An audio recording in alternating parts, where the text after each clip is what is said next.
जो माँ को पहले छुएगा माँ उसकी। देखते ही देखते दीपा की दुनिया बदल गई थी। रजत तो रजत, बच्चे भी मानो अजनबी अनजान हो चले थे।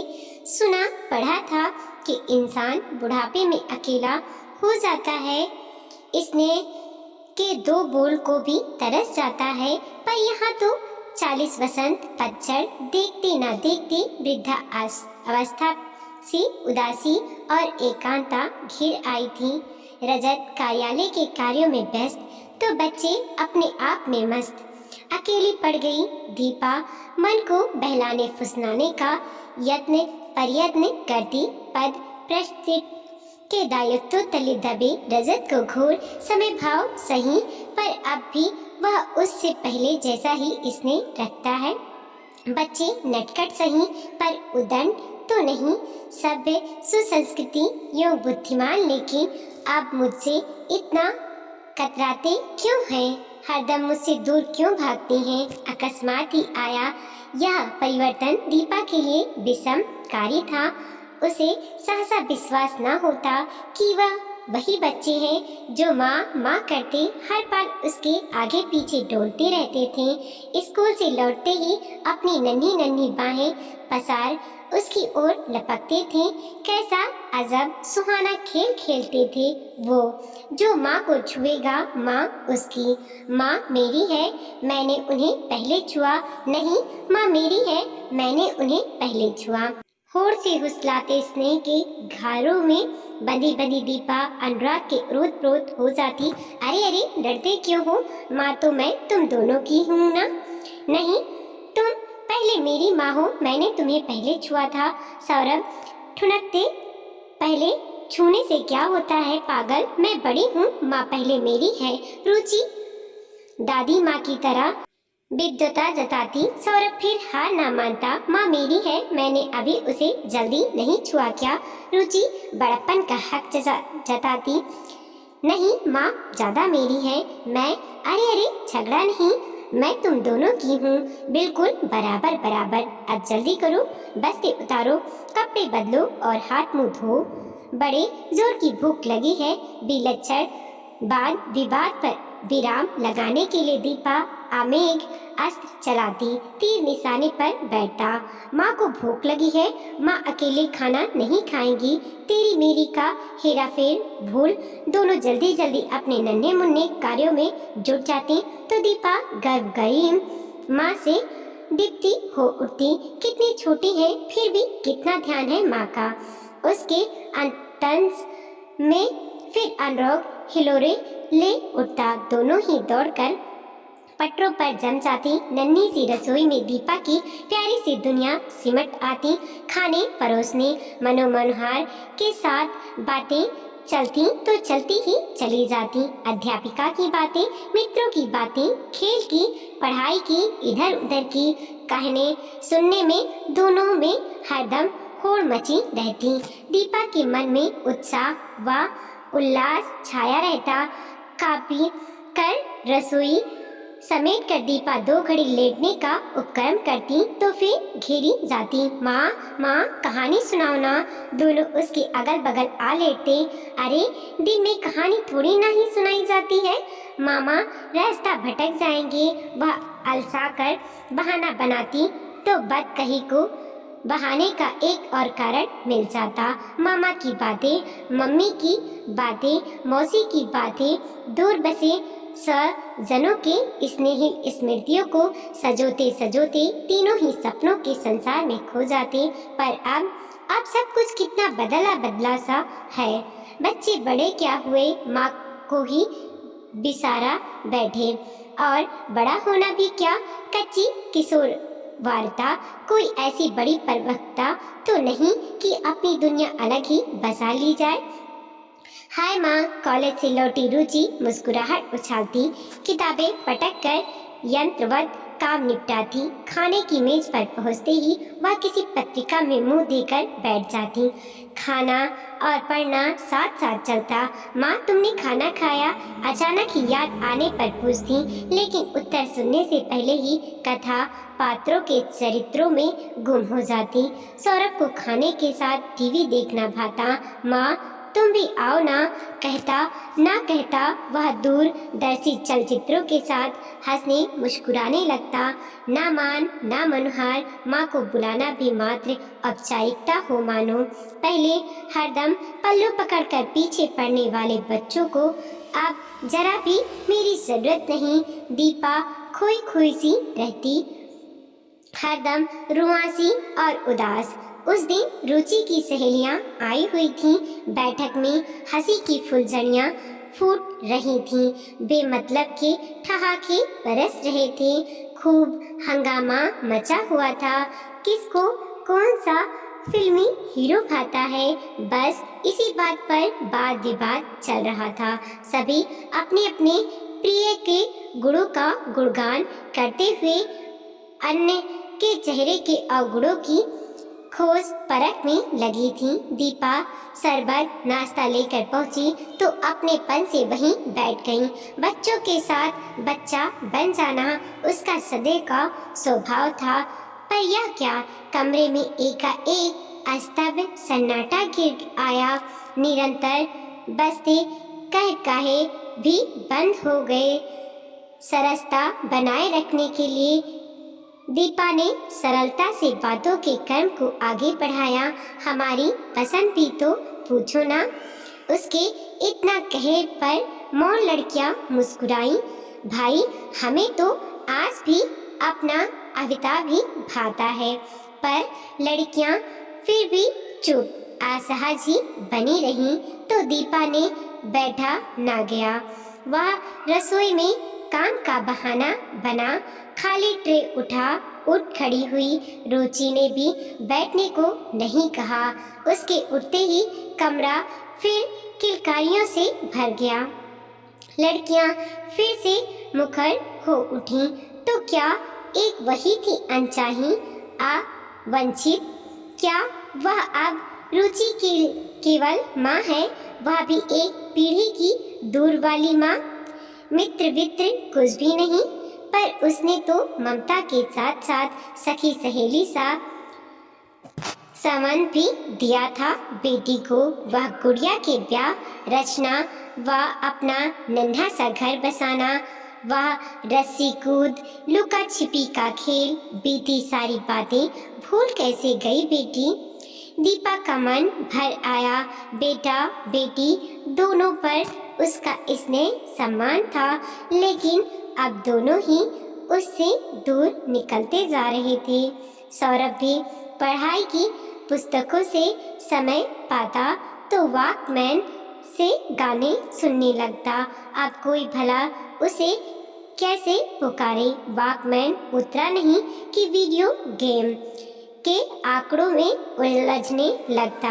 अकेलेपन से उकताकर दीपा पास जा बैठती भी तो हर बात का उत्तर बस हाँ हूँ में मिलता। अरे माँ, करवा दी ना तुमने सारी गड़बड़। इधर तुमसे बात करने लगा, उधर मेरा निशाना ही चूक गया। बस 5 मिनट मेरी अच्छी माँ, बस यह गेम खत्म होने दो, फिर मैं तुम्हें सब कुछ बताता हूँ। पर कहाँ 5 मिनट तो कभी खत्म होने का ही नहीं आता। कभी टीवी चल जाता तो कभी दोस्त पहुँच जाते। दीपा यूं ही रह जाती अकेली की अकेली। क्या करे अब दीपा, पास पड़ोस की गप गोष्ठियों में भाग ले, अकारण भटकना, अनर्गल वार्तालाप, अनाप शनाप, खरीद फरोख्त, या सब ना उसे आता था ना ही भाता था। उसके मन की खुशियाँ तो बस घर की सीमाओं में ही सीमित थीं। अपना परिवार ही उसे परम प्रिय था। क्या वह स्वार्थी और अदूरदर्शी है? ममता के असमंजस का अंत न था। गृहिणी की ऊहा पोहा भी अनंत थी। ऐसा भी न था कि घर परिवार के अतिरिक्त दीपा की अपनी रुचियां ही ना हो। हिंदी साहित्य एवं सुगम शास्त्रीय संगीत से उसे गहरा लगाव था। संगीत की तो उसने विधिवत शिक्षा भी ली थी। कभी सितार बजाना भी उसे खूब भाता था। नया नया ब्याह, रजत की छोटी सी नौकरी, आर्थिक असुविधाएं, संतान का आगमन, इन सब से तालमेल बिठाते बिठाते दीपा कब अपनी रुचियों से कट गई उसे पता भी ना चला था। फिर भी कभी कभी मन मचलने ही उठता। सरगमी तारों पर हाथ फेरने को, प्रेमचंद और निराला की रचनाओं में डूबने उतरने को, पर कहाँ, कभी समय का अभाव तो कभी सुविधा की कमी। फिर धीरे धीरे पिया की प्रोत में, ममता के अनुराग में वह अपना सब कुछ भूलती चली गई थी। किंतु अब काल चक्र के चलते स्थितियां कैसे विपरीत हो गई थी। अपार आर्थिक सुविधाएं, समय ही समय सुस्ती से सरकाना वाला समय, मन फिर से उदास और कालांत। रजत उसे चाहकर भी समय नहीं दे पाता और बच्चे तो अब उसे समय देना ही नहीं चाहते थे। कहाँ कमी रह गई उसकी स्नेहिल सुशिड़ा में। ठंडे ठहराव भरी मानसिकता में रजत के लखनऊ तबादले का समाचार सुन दीपा के मुख पर अकस्मात मधुर मुस्कान बिखर गई कि नई जगह, नए सिरे से रचना बसना कुछ दिनों के ही लिए ही सही, पर एक रास्ता अब तो टूटेगी। ए नारी, सची तो सृष्टि की सबसे रहस्यमय कीर्ति, माया मोहिनी, आबूझ पहेली हो। जरा सी मुस्कान की ऐसी प्रतिक्रिया की दीपा और भी खिलखिला उठी। कहाँ तो मैं सोच रहा था कि तबादले की सुनकर तुम खींच जाओगी, झल्लाओगी, पर तुम तो मुस्कुरा कर और खिलखिला रही हो। आखिर इसका राज क्या है मेरी रहस्यमय रमणी? आप दीपा क्या कहे, अपनी बात समझाती। उपभोग और अति द्वंद्व को शब्द देना अब बड़ा कठिन कार्य लगता। यूं एका दो बार उसने अपनी समस्या रजत को सुनाई भी थी, पर स्वभाव अनुसार वह सब हंसी में टाल जाता। सृष्टि सर्जन का सुख उठाओ मैडम, संतान को संवारो संभालो, बस अपेक्षाओं को पास ना पड़ने दो, कुंठा खुद ही तुमसे दूर रहेगा। संतान से इसने साथ ही आशा रखना भी जैसे कोई बड़ी भारी अपेक्षा हो। दीपा को रजत की भाषणबाजी ना भाती। दीपा की संभावना सही सिद्ध हुई। नई जगह के लिए दायित्व, नई व्यस्तताएं, नया स्कूल, नया कॉलेज, संगी साथियों के अभाव में बच्चे भी आश्रित से आसपास साथ साथ बने रहते। दीपा को पुराने दिनों की छाया लौटती प्रतीत होती। सब कुछ बड़ा भला भला सा लगता, किंतु यह व्यवस्था, यह सुख भी अस्थायी ही निकला।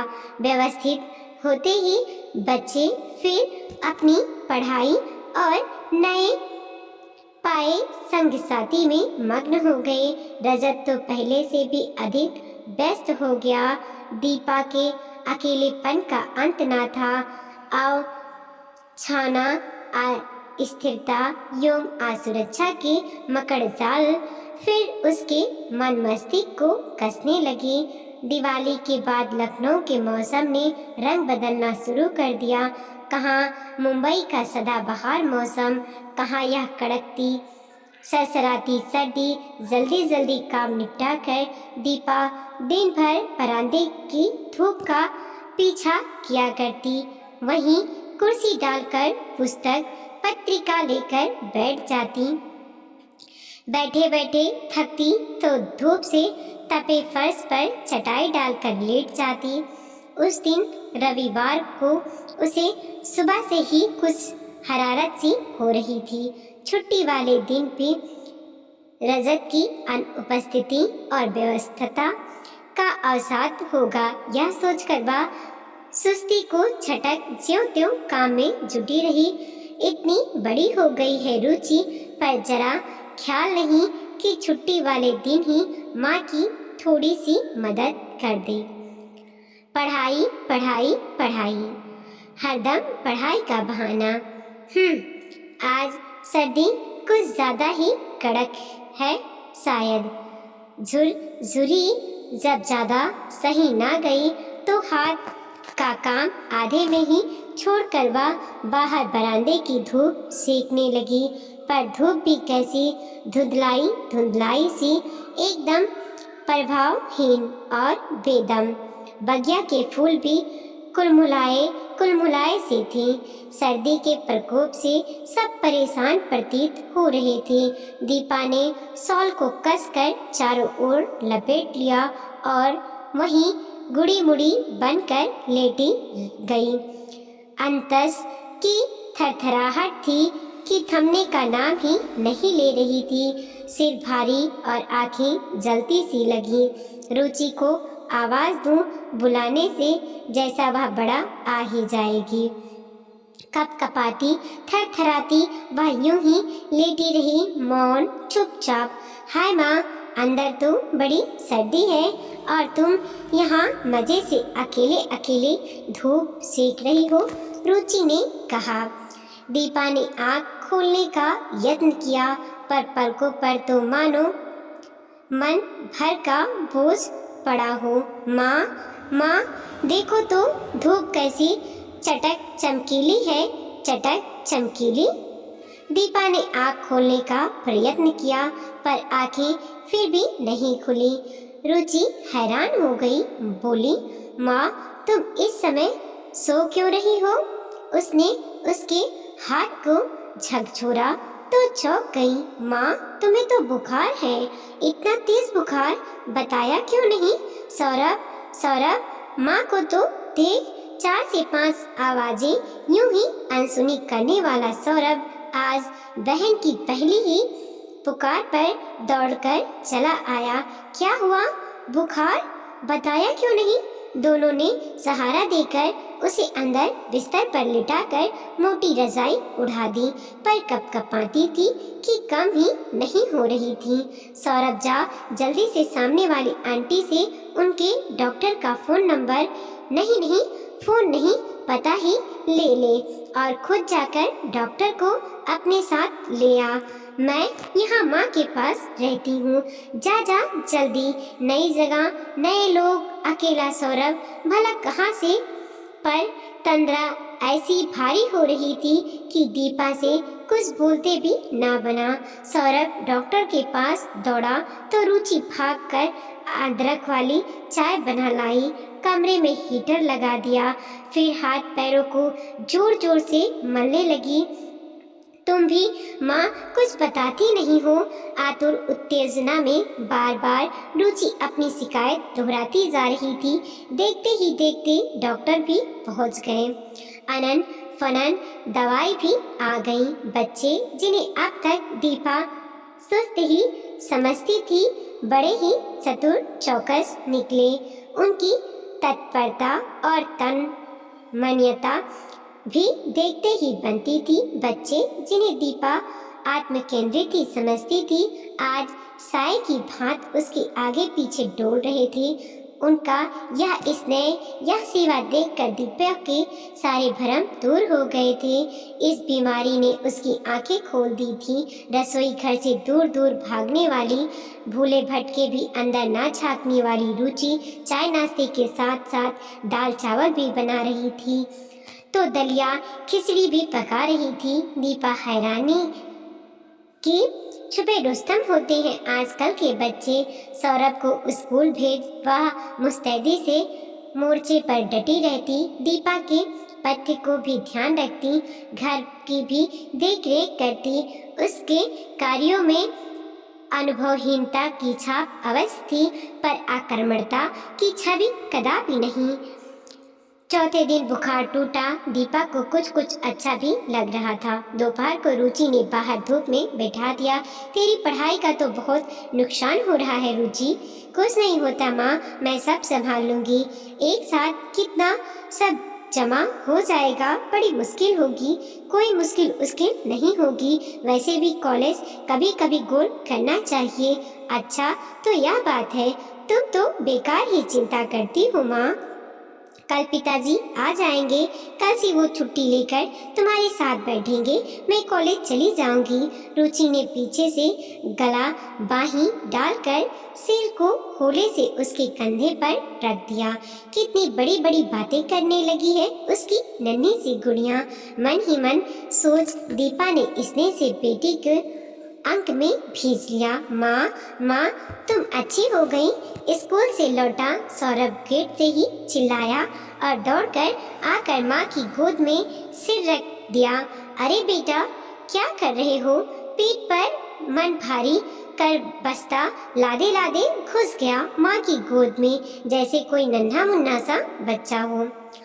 रुचि ने झिड़का, माँ देखो ना दीदी को, जब से तुम बीमार पड़ी हो हर समय मुझे डांटती रहती हैं। सिर गोद में छिपाए छिपाए ही सौरभ ने बहन की शिकायत की, पर उत्तर के लिए रुचि ने मुंह खोला ही था कि दीपा ने उसे चुप रहने का संकेत किया। फिर स्वयं दोनों को सहलाती रही। चुपचाप बच्चे बदले कहाँ हैं थे, वो तो बस बड़े हो रहे थे, किशोर अवस्था की ऊपा से जूझते अपने अस्तित्व को खोज रहे थे, ऊंची उड़ान को आतुर, उनके नन्हे नन्हे पर आत्मशक्ति को टटोल रहे थे। माँ के आंचल की ओर से उबरना उम्र माँ की भी थी तो समय की आवश्यकता भी थी। फिर जननी को यह असमंजस कैसा? माँ याद है बचपन में हम कैसा खेल खेलते थे? रुचि भी बीते दिनों की बातें यादों को दोहरा रही थी। जो माँ को पहले छुएगा माँ उसकी। हाय माँ कितने बुद्धू हुआ करते थे हम दोनों, अब तो जैसे बड़ी समझदार हो गई है। माँ पता है दीदी ने कल खिचड़ी में नमक ही नहीं डाला था, और बताओ रोटी ऐसी बनाती है जैसे ऑस्ट्रेलिया का नक्शा हो। गोद से सिर उठाकर सौरभ बहन को चिढ़ाने लगा था। ठीक है बच्चू, आगे से तेरे को घी चुपड़ी गोल रोटी नहीं, मक्खन चुपड़ी चकोर डबल रोटी मिलेगी। बंदर क्या जाने अदरक का स्वाद। पहले अंदर चलकर अपना बोरिया बिस्तर उतार और हाथ मुंह धो, बस्ता उतरवा, जूते मोजे खुलवा। रुचि ने सौरभ को बाथरूम में धकेल दिया और खुद रसोई में चली गई। चलो माँ शुरू हो जाओ। रुचि ने सबका खाना बाहर चटाई पर ही सजा दिया था। मुझे तो बिल्कुल भूख नहीं बेटा। अरे वाह, भूख कैसे नहीं? जल्दी जल्दी खाना खा लो, फिर दवाई का भी समय हो रहा है। रुचि ने आदेश दिया। आज तुमने अभी तक जूस भी नहीं पिया। खाने पर झपटते हुए सौरभ ने कहा। सारे गा मा पा। एकाएक दीपा के अंतरस में संगीत स्वर लहरा झंझना उठी। हाय कितने बरस हो गए सितार को हाथ तक नहीं लगाया। सूरज सोना बरस रहा था, बगिया में बसंत बिखेर पड़ा था। अपार अंतराल के बाद आकंठ आत्मसंतुष्टि में डूबा दीपा का मन मस्तिष्क गीत गुनगुना रहा था। वीडियो को लाइक कीजिए, कमेंट कीजिए और अपने दोस्तों के साथ जरूर शेयर कीजिए। चैनल पे नए हैं प्लीज सब्सक्राइब कीजिए।